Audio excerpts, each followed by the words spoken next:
نظر لگ گئی ہو لنک بہت دفعہ ایسا ہوتا ہے کہ نظر بد لگ جاتی ہے، چاہے بچے کو لگے بڑے کو لگے۔ تو اس کے لیے جو آیت میں آپ کو آج تلاوت کر کے بتا رہی ہوں، ان آیت کو اگر آپ دم کریں گی تو نظر بد کو جڑ سے ختم کر دیتی ہیں اللہ کے حکم سے یہ آیات۔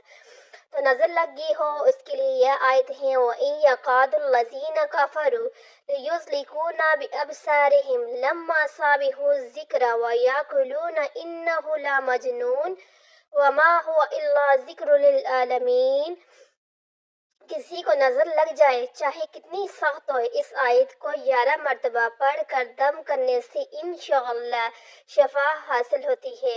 تو یہ آیت جو میں نے ابھی آپ کو بتائی ہے، اس کو پڑھ کر آپ 11 مرتبہ دم کریں، انشاءاللہ نظر بد جو ہوگی وہ جڑ سے ختم ہو جائے گی، کیونکہ نظر بد سے بہت ساری بیماریاں جو ہے جہنم میں جنم لیتی ہیں۔ اس لیے جب بھی نظر بد لگے ان آیت کو پڑھ کے دم کریں۔ کسی پر اگر جادو کیا گیا جائے تو جادو اس پر پڑ جائے گا۔ اب آج کل آپ کو پتہ ہے کہ جادو بہت زیادہ لوگ کرتے ہیں، جو کہ ہمیں سمجھ نہیں آتی کہ ہمیں کیا مسئلے ہیں، دوائیاں لے لے کے ہم لوگ تھک جاتے ہیں، لیکن ہمارا مسئلہ جو ہوتے ہے، ہماری بیماری جو ہوتی ہے جو کہ تو ہی رہتی ہے۔ تو اس لیے اگر آپ کسی کے ساتھ اس طرح کا مسئلہ ہے تو آپ اس طرح بھی کر سکتے ہیں، اس سے آپ کو بہت زیادہ افاقہ ملے گا۔ سورہ یونس کی آیت نمبر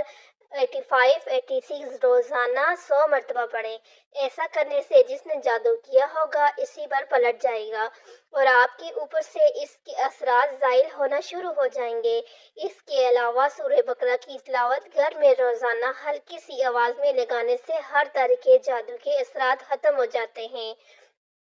کیونکہ آپ کو پتہ ہے جس گھر کے اندر سورہ بقرہ کی تلاوت کی جائے یا سورہ بقرہ کو آپ لگا کے چھوڑ دیں، سنی جائے، تو اس کی برکات اتنی ہے کہ جتنے بھی آپ کے گھر کے اندر شیاطین ہوتے ہیں وہ گھر کو چھوڑ کے بھاگ جاتے ہیں، کیونکہ سورہ بقرہ کے اندر بہت زیادہ یعنی کہ اتنے اثرات ہوتے ہیں، اتنی اس کی پاور ہوتی ہے کہ کوئی بھی شیاطین آپ کے گھر کے اندر نہیں رہ سکتا۔ اگر ڈیلی آپ تلاوت کرتے ہیں، اگر تلاوت ڈیلی نہیں کر سکتے تو لگا کے آپ چھوڑ دیں، پھر بھی آپ کو بہت زیادہ فائدہ ملے گا۔ آپ کے گھر سے بیماریاں ختم ہو جائیں گی، آپ کے گھر سے بے سکونی ختم ہو جائے گی، آپ کے گھر کے اندر ایک یعنی کہ سکون سا آ جائے گا، دلوں میں اطمینان آ جائے گا۔ بہت سارے گھر ایسے جن میں ہر وقت لڑائی جھگڑے بیماریاں ہوتی ہیں، ان گھروں میں اگر سورہ بقرہ کی تلاوت کی جائے یا سورہ بقرہ کو سننا جائے تو بہت زیادہ مفید فائدے آپ کو حاصل ہوں گے۔ تو اس کے لیے آپ سورہ بقرہ کی تلاوت کریں، اس کو لگا کے چھوڑیں اور پھر دیکھیں کہ آپ کو کتنا زیادہ فائدہ ملتا ہے۔ اگر جادو وغیرہ ہوتا ہے تو وہ بھی ختم ہو جاتا ہے۔ آپ واقعی بیمار ہیں یا کسی نے جادو کروایا ہے، خود ہی جانیں، کیونکہ بہت دفعہ ایسا ہوتا ہے کہ ہمیں ایسا فیل ہوتا ہے کہ ہم لوگ بیمار ہیں، بہت زیادہ ٹیسٹ بھی کرواتے ہیں، ڈاکٹر سے دوائیاں وغیرہ بھی لے کے آتے ہیں، سب کچھ کرتے ہیں، لیکن ہماری بیماریاں جو ہیں وہ ختم نہیں ہوتی، ہمارے اوپر یعنی کسی دوائی کا اثر ہی نہیں ہوتا۔ تو اس کے لیے آج بہت اچھا عمل میں آپ کو بتا رہی ہوں۔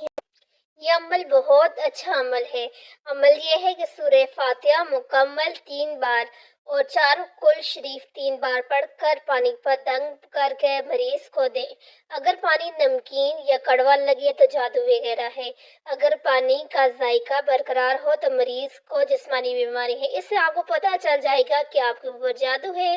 یا آپ کو کوئی مرض ہے یعنی کہ ڈاکٹری مسئلہ ہے۔ تو اگر آپ کو پانی کڑوا وغیرہ محسوس ہو تو اس کے لیے جو پیچھے میں نے آپ کو عمل بتایا ہے سورہ بقرہ والا، وہ آپ کریں، یعنی کہ اس کو ڈیلی آپ پڑھ کے پانی پہ دم کر کے مریض کو پلائیں تو انشاءاللہ آپ کا بیماری جو ہوگی وہ ختم ہو جائے گی۔ لیکن اگر آپ کو پانی کا ذائقہ نارمل جس طرح پانی ہوتے اسی طرح لگے تو پھر آپ ڈاکٹر سے اپنا علاج کروا سکتے ہیں۔ یہ بہت اچھا اور آسان طریقے ہے، ضروری نہیں ہے کہ جادو جو ہے وہ آپ کے اوپر آپ کے جو رشتہ دار وغیرہ ہیں وہی کریں۔ جیسے دیکھیں آپ آج کل کے جو دور ہے اس کے اندر جو جنات وغیرہ ہوتے ہیں وہ بھی یہ کام بہت زیادہ کرتے ہیں، جیسے کہ آج کل خواتین کے ساتھ یہ اکثر اس طرح کے مسئلے ہوتے ہیں، وہ ان کی اپنی ہی یعنی کہ وہ کچھ اس طرح کی کام کرتی ہیں جن کی وجہ سے ان کے اوپر یہ اثرات زیادہ ہوتے ہیں، جیسے کہ کنگھی کرنے کے بعد بالوں کو ہم لوگ ڈسٹ بین کے اندر پھینک دیتے ہیں۔ ڈسٹ بین کے اندر آپ ضرور پھینکیں، لیکن پھینکنے کا ایک طریقہ ہوتا ہے، اس پھینکنے کا طریقہ یہ ہے کہ آپ ڈسٹ بین کے اندر جب اپنے کنگھی کرنے کے بعد بالوں کو پھینکنا ہے تو آپ اپنے بالوں کو کینچی کے ساتھ کاٹ کے پھینک دیں، پھر آپ کے اوپر کوئی بھی جادو وغیرہ کا اثر نہیں ہوگا، کوئی بھی نہیں ہوگا،